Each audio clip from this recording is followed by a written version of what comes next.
Assalamu alaikum everyone. How is everybody feeling today? Okay, so it's always a pleasure coming back to Kinnaird. जैसे बंदा बहुत ज़्यादा घूमने के बाद घर आ जाता है ना, वैसी वाली feeling आती है. So one may think that you need to have traveled vast to be standing here to tell people your learnings from it. But I beg to differ. You may see more sides of the world with how much you travel, but some learnings remain universal. So my travel endeavors might not be too many in number, but they are very experience dense. Mostly because I did all of them either alone or with a bunch of friends that were equally inexperienced. So I'm just gonna go get the clicker before I start.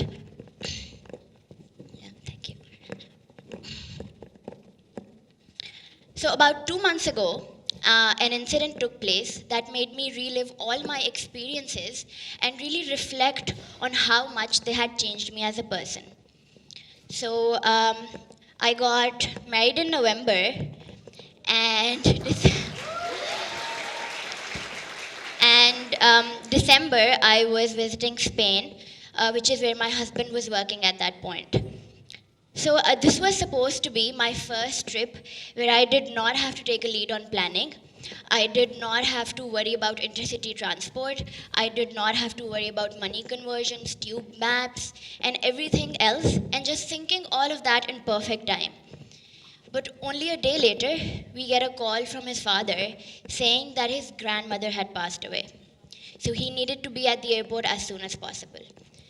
So within 3 hours, he was at the airport, and I was alone in his flat. I was scared of being alone in that empty flat. I was scared of the new country, the new language that I had no knowledge of. And I was also scared of the lack of connectivity outside the flat because I hadn't planned this. So I didn't have a SIM, I didn't have internet. But, I couldn't stop him from going.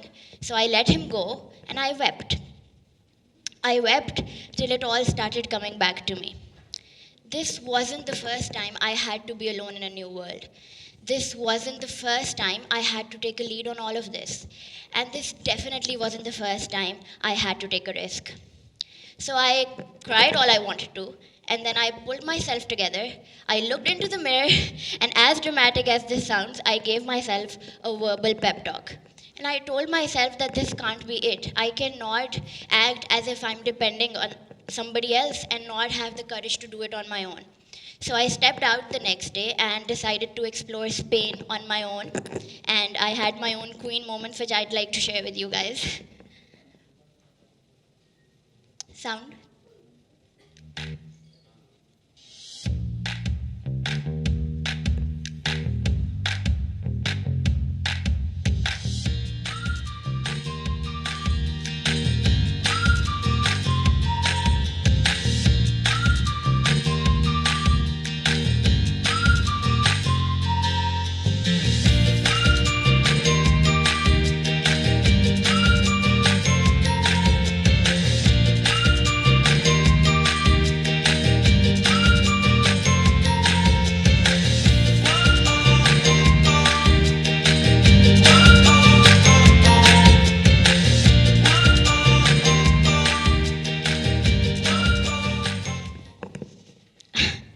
So thanks to this one self-reflective trip, I was able to list down 7 discoveries that I made by traveling as a student. So number 1, living alone is like a science experiment. And I'll tell you how that's possible. So you and your thoughts are alone, and all externalities are barred, and whether in a good or a bad situation, what happens next is solely a consequence of your own decision-making skills. Now, what is noteworthy here is the power of these decisions, which can either lead you to catastrophes or they can lead you to a newer you. So the first solo trip that I took was from Houston to New York, and I had booked my tickets well in advance without even realizing that when you move from Texas to New York, time zone changes, that you have to match your time to the city transport timings, that a taxi to the flat will cost me 10 folds more than, taking a train. And the flat that we have booked off Airbnb for really cheap was actually situated in Brooklyn with fat mice running around on the footpath and garbage all over. So even now, if I were to walk down that alley 4 years later, I would still be as horrified. But in that moment, I took those decisions because that is what I thought was right. And I always look at the mistakes that I made on that trip to make better decisions in the future ones. And that, I think, everything that I tell you from now on would not just be relevant as a discovery from traveling, but it would be relevant to anything that you've learned throughout your life, and you would be able to implement those lessons. So, the number 2, stories are formed at the end of your comfort zone. So this line might sound profound to you, but it actually has a very simple meaning to it. If you keep yourself restricted in your comfort zone, you may not be able to earn the kind of stories that pushing your boundaries or pushing your limitations would. So I decided to test this phenomena, and I convinced an equally inexperienced group of friends to not book a hotel for the first night in Chicago. So I was adamant that we could manage without it. I convinced them that we could, freshen up at an Islamic community center, and then we could just roam around the downtown. Clearly, I had not learned anything from my past experiences at that point. So the aim was not only to have an adventurous time, but also to, save money along the way. So we land in Chicago on what might be the chilliest night we had experienced in our lives, with constant drizzling and nowhere to go. We roamed all around the downtown alone with rain, but we got tired, so we landed at a Dunkin' Donut shop to charge our phones. So hear me out. This is me, right? I can sleep anywhere in the world, and I'm sure people who've seen me in Kinnaird are, witness to that. So I can sleep anywhere in the world. I wouldn't hear a thing if I'm sleeping, and there was a 4 to 5 hour walk involved. So I slept. I slept at a Dunkin' Donut shop with my rucksack under my head and 2 of my friends still running around the city looking for a place to stay the night, because the crazy girl who suggested that we could manage without a hotel was actually passed out in a Dunkin' Donut shop. So yeah, this is me with wet hair because rain. So anyway, now if we had booked a hotel that night, I probably wouldn't be here telling you this story. What happened during that night is a TED talk for another time, but I learned from it. So we're going to move to the third point, which is there is a thin line between reckless and adventurous. So my second point story actually led me to this discovery, which I too learned after making multiple reckless decisions. I too started seeing this thin line after having made the mistakes that I did. So, for example, I once had the courage or the reckless mind to take a lift from a complete stranger in a small town called Nacogdoches just because I was that desperate to reach the airport in time. Would I do any of that again, or would I recommend any of you sitting here to do that without proper precautionary measures? I don't think so. But in that moment, I took those decisions because all else seemed to fail. So for the same trip, which happens to be, by the way, loaded with mistakes, one of my friends convinced me, and I'm sure everybody has heard this, New York is the city that never sleeps. And as soon as we leave this shady Brooklyn area and land Times Square, we would be in for a treat. So this treat that led me to be seated at a deserted subway station at 2 a.m. in the night, and there's a drunk man walking towards us, and he's reeking from miles away, and then he comes and sits on my lap. So hear me out here, especially all you wonderful women. Just imagine this for a while. You're 19, you haven't ever traveled solo without your parents, right? And you've lived a very protected life. And then you've also never seen a drunk man live. And then the next thing you know, he's sitting on your lap and suggesting a hangout with him and his friend. In that moment, I thought I'd die or actually go through an experience which would make me wish the former.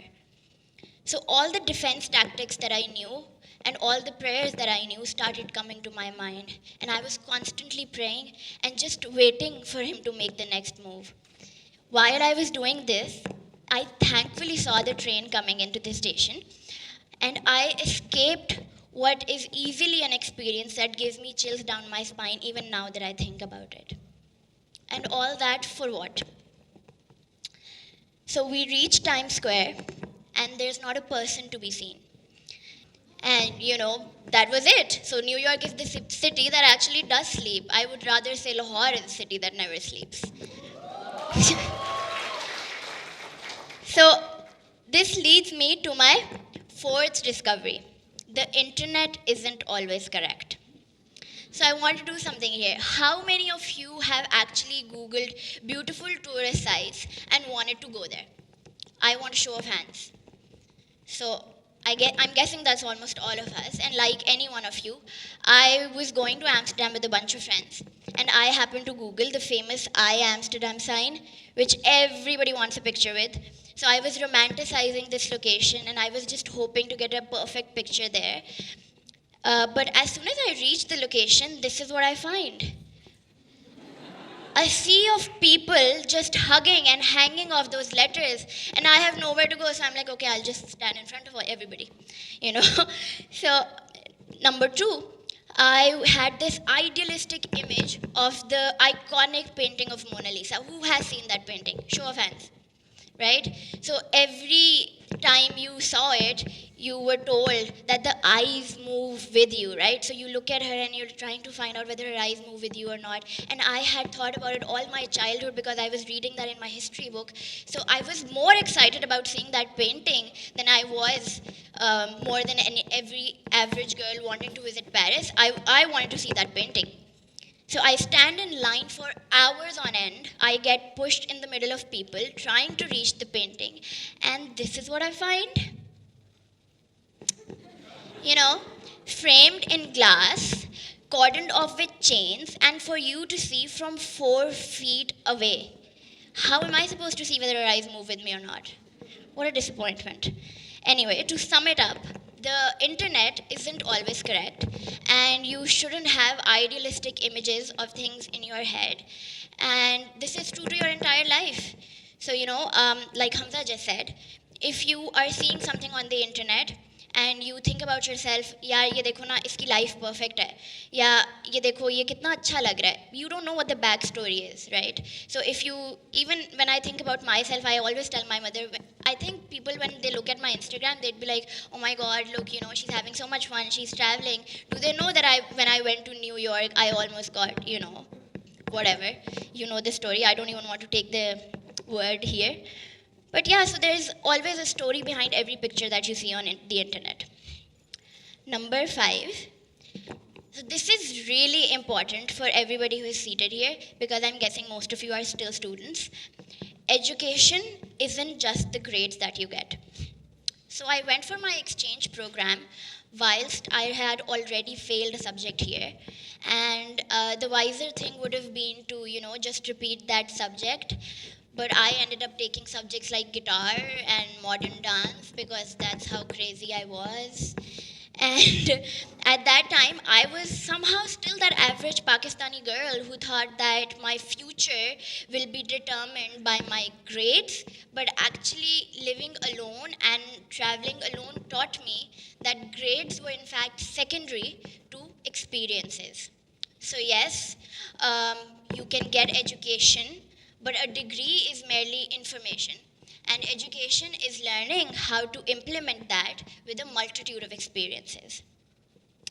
So when I was doing my master's, I was initially underperforming, not because I was inherently a bad student, but because I was just taking too much pressure.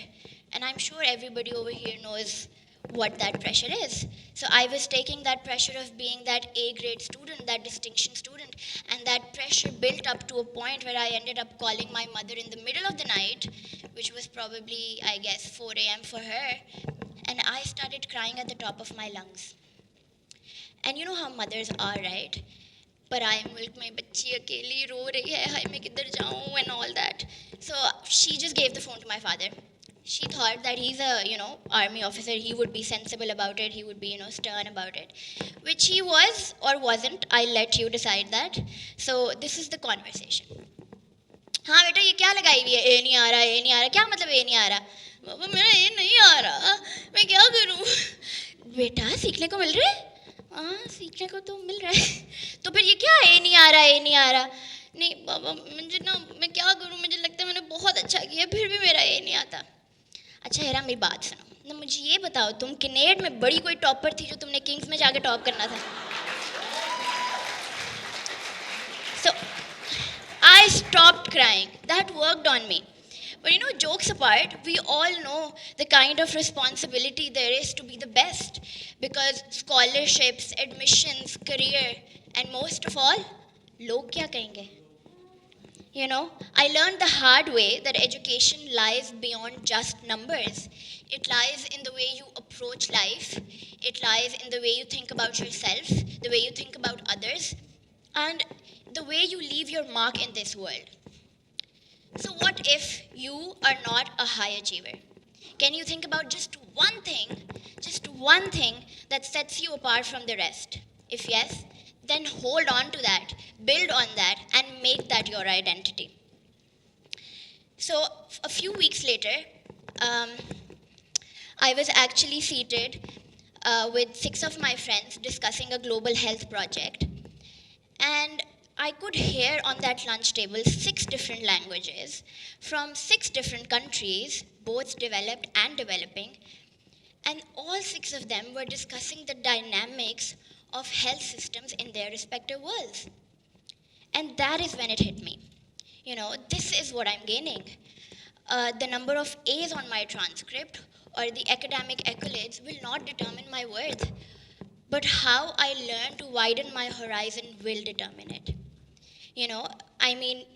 Do not let the numeric standards of the world define the limits of your abilities. You take them, you take them, you respect them, but you do not let them define you. So, number 7, silence has a sound. Number 6, silence has a sound. So I want to do a little exercise here. I want all of you to close your eyes and have the hall completely silent for just 10 seconds. Just close your eyes and have it pin drop silence.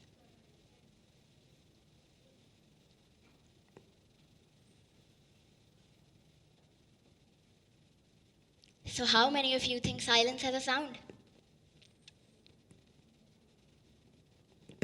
Okay, now imagine this silence, but there is no one around you. Imagine this silence, but there is no one you can open your eyes to. And that is what living alone can be like. So sometimes this sound of silence echoes so loudly in your ears that it has the power to pull you down. But it also has the power to force self-reflection. So you get the time and the solitude to think about yourself, to think about what you like, what you don't like, what are your weaknesses, what are your strengths, and then from that you derive the confidence to be proud of who you are and what you're capable of. So I would like to say that I probably learned how to be alone without feeling lonely. Number 7, you are your own driving force. So I have kept this my last point because I feel most strongly about it. So to sum up my journey as an average Pakistani middle-class girl fighting the daily finances, fighting the 9-to-5 life, running in the rat race of a parent's success, and fighting patriarchy, that do not be scared of trusting your own self. Do not be scared of the power of just trying. And do not let anybody else be the driving force of your possibilities. I'm like any one of you sitting here, not less, not more, but all I did different was that I chose to seize the prism of my possibilities. Thank you.